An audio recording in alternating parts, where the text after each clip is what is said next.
കേരളത്തിലെ ഏറ്റവും വാശിയേറിയ മത്സരമായി തിരുവനന്തപുരം പാർലമെൻറ്റ് മണ്ഡലത്തിലെ തെരഞ്ഞെടുപ്പ് മാറിയിട്ടുണ്ട്. മൂന്ന് മുന്നണികളും ഒരുപോലെ മികച്ച പ്രചാരണങ്ങളുമായി രംഗത്തുള്ളപ്പോൾ ആരുടെ ഭാഗത്താവും വിജയമെന്ന് പ്രവചിക്കുക അസാധ്യം. എന്നാൽ ഇതിനിടയിലും ഈ മണ്ഡലത്തെ സ്വാധീനിക്കാവുന്ന ചില ഘടകങ്ങളുണ്ട്.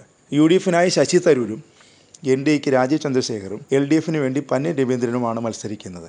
ഈ സ്ഥാനാർത്ഥികളുടെ പാർട്ടി പിന്തുണയും മണ്ഡലത്തിലെ വ്യക്തിബന്ധങ്ങളും അന്തിമ വിജയം നിർണ്ണയിക്കുന്നതിൽ നിർണായക ഘടകങ്ങളാകും. എന്നാലും ഈ അവസാന ഘട്ടത്തിൽ വേറെ ചില കണക്കുകൂട്ടലുകൾ കൂടി നടത്തുന്നത് ഉചിതമായിരിക്കും. പ്രധാനമായും പരിശോധിക്കേണ്ടത് എന്തുകൊണ്ട് തിരുവനന്തപുരം മണ്ഡലത്തിൽ ഇത്തവണ മത്സരം ഇത്രയധികം കടുത്തു എന്നതാണ്.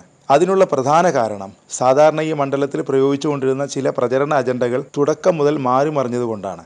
അതിനാൽ സ്ഥാനാർത്ഥികളുടെ മേന്മയേക്കാൾ ഉപരി അവർ നേരിടുന്ന പ്രശ്നങ്ങളാണ് ആദ്യം പരിശോധിക്കേണ്ടത്. കോൺഗ്രസ് സ്ഥാനാർത്ഥി ശശി തരൂർ ഇതുവരെ നേടിയ 3 വിജയങ്ങളെല്ലാം വ്യത്യസ്ത സാഹചര്യങ്ങളിൽ വ്യത്യസ്ത സ്ലോഗനുകൾ ഉയർത്തി നേടിയവയായിരുന്നു. 15 വർഷം മുമ്പ് ആദ്യ തവണ മത്സരിക്കുമ്പോൾ വിശ്വപൗരൻ എന്ന ഇമേജ്, ബാഴ്സലോണ പ്രഖ്യാപനം എന്നിവ തരൂരിനെ രക്ഷിച്ചു. എന്നാൽ രണ്ടാം ടേമിൽ തരൂർ തന്റെ പ്രചരണ മുദ്രാവാക്യം ഒന്ന് മാറ്റി. ദേശീയ തലത്തിൽ BJP അധികാരത്തിൽ വന്നാൽ അത് ന്യൂനപക്ഷത്തിന് വൻ തിരിച്ചടിയാകുമെന്ന തരത്തിൽ വ്യാപകമായ പ്രചരണം നടത്തുകയും ന്യൂനപക്ഷ വോട്ടുകളുടെ കൺസോളിഡേഷൻ ഉണ്ടാവുകയും അത് തരൂരിന് തുണയാവുകയും ചെയ്തു. മൂന്നാം തവണ മത്സരിച്ചപ്പോൾ ദേശീയ തലത്തിൽ കോൺഗ്രസ് നേതൃത്വം നൽകുന്ന UPA സർക്കാർ അധികാരത്തിലെത്തുമെന്നും അവിടെ ക്യാബിനറ്റ് പദവിയിലേക്ക് തരൂർ എത്തപ്പെടുമെന്നും വ്യാപകമായ പ്രചരണം ഉണ്ടാവുകയും അതിൻ്റെ ചുവട് പിടിച്ച് പ്രചരണം നടത്തി തരൂർ വോട്ട് മുമ്പത്തേക്കാൾ കൂടുതൽ, അതായത് ഏകദേശം 1 ലക്ഷത്തോളം വോട്ടിന് ചെറിയ കുറവ് ഭൂരിപക്ഷം നേടി വിജയിക്കുകയും ചെയ്തു. ഇതെല്ലാം ഒരു മികവായിരുന്നെങ്കിലും ഇത്തവണ തരൂർ നേരിടുന്ന പ്രധാന പ്രശ്നം MP എന്ന നിലയിൽ 15 വർഷത്തെ തൻ്റെ പ്രവർത്തനത്തിൻ്റെ പ്രോഗ്രസ് കാർഡാണ്. വികസനം ചർച്ചയായപ്പോൾ തുടക്കത്തിൽ തരൂർ ചെറുതായി പതറിപ്പോയി എന്നതാണ് വാസ്തവം. MP എന്ത് ചെയ്തെന്ന ചോദ്യവും ആ രീതിയിലുള്ള എതിരാളികളുടെ പ്രചാരണവും പ്രതീക്ഷിച്ചിരുന്നില്ല. അതുകൊണ്ട് തന്നെയാണ് മോദി വന്ന് മത്സരിച്ചാലും തന്നെ തോൽപ്പിക്കാനാവില്ല എന്ന് തെരഞ്ഞെടുപ്പിന് മുമ്പ് തരൂർ പ്രഖ്യാപിച്ചത്. ഇതാണ് ഈ തെരഞ്ഞെടുപ്പിൽ തരൂർ നേരിടുന്ന പ്രധാന വെല്ലുവിളി. ഒരുപക്ഷെ തൻ്റെ വിജയ സാധ്യതകളെ പോലും ബാധിക്കാവുന്ന തരത്തിൽ ഈ ക്യാമ്പയിൻ മുന്നോട്ട് പോകാതിരിക്കാൻ തരൂർ മറുഭാഗത്ത് മികച്ച തന്ത്രങ്ങളുമായി രംഗത്ത് വരുന്നുണ്ട്. ആ തന്ത്രങ്ങൾ ഒരുവിധം ഫലിക്കുന്നത് കൊണ്ടാണ് തരൂരിന് ചെറിയ തോതിലെങ്കിലും എല്ലാ സർവേകളിലും വിജയസാധ്യത നിലനിൽക്കുന്നത്. മറുവശത്ത് NDAക്ക് വേണ്ടി മത്സരിക്കുന്ന രാജീവ് ചന്ദ്രശേഖർ ഒരു അപ്രതീക്ഷിത കഥാപാത്രമായി രംഗത്ത് വന്ന ആളാണ്. ഇത്തവണ വിജയസാധ്യത തനിക്കാവുമെന്ന രീതിയിൽ ശക്തമായ പ്രചരണത്തിലൂടെ മുന്നോട്ട് പോകാൻ അദ്ദേഹത്തിന് ചുരുക്കം ചില നാളുകൾ കൊണ്ട് കഴിഞ്ഞിട്ടുണ്ട്. എന്നാൽ രാജീവിനെന്ന് മാത്രമല്ല, തിരുവനന്തപുരം മണ്ഡലത്തിൽ മത്സരിച്ചിട്ടുള്ള എല്ലാ NDA സ്ഥാനാർത്ഥികളെയും എല്ലാ തെരഞ്ഞെടുപ്പിലും കുഴിക്കുന്ന പ്രധാന പ്രശ്നം രാജീവിന് നേരിടേണ്ടി വരുന്നു എന്നതാണ് പ്രശ്നം. അത് 4 മണ്ഡലങ്ങളിലായി ചിതറിക്കിടക്കുന്ന തീരദേശ വോട്ടുകൾ തന്നെയാണ്. ക്രിസ്ത്യൻ വിഭാഗത്തിന് മേൽക്കൈയുള്ള ഈ മേഖല പരമ്പരാഗതമായി കോൺഗ്രസിനെ തുണയ്ക്കുന്നത് തന്നെയാണ് തരൂരിൻ്റെ വിജയ രഹസ്യങ്ങളിൽ ഒന്ന്. തരൂർ എന്നല്ല, ഏത് സ്ഥാനാർത്ഥി നിന്നാലും അത് കോൺഗ്രസിൻ്റെ ഫിക്സഡ് ഡെപ്പോസിറ്റ് വോട്ടുകളാണ്. മറ്റൊരു പ്രത്യേകത, ഈ ക്രിസ്ത്യൻ ബെറ്റിലെ 95% വോട്ടുകളും എല്ലാ തെരഞ്ഞെടുപ്പുകളിലും പോൾ ചെയ്യപ്പെടുന്നു എന്നതാണ്. തിരുവനന്തപുരം പാർലമെൻറ്റിലെ മറ്റ് ഗ്രാമപ്രദേശങ്ങളിൽ അതേസമയം വോട്ടിങ്ങിനോട് ഈ ഉത്സാഹം കാട്ടാറില്ല.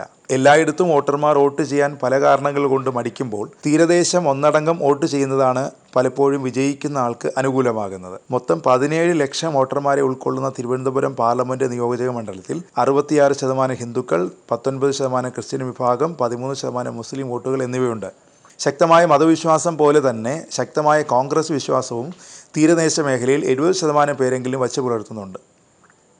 അതുകൊണ്ടാണ് തിരുവനന്തപുരം പാർലമെൻറ്റ് മണ്ഡലത്തിൽ UDF വിജയം വലിയൊരു പരിധിവരെ സാധ്യമാകുന്നത്.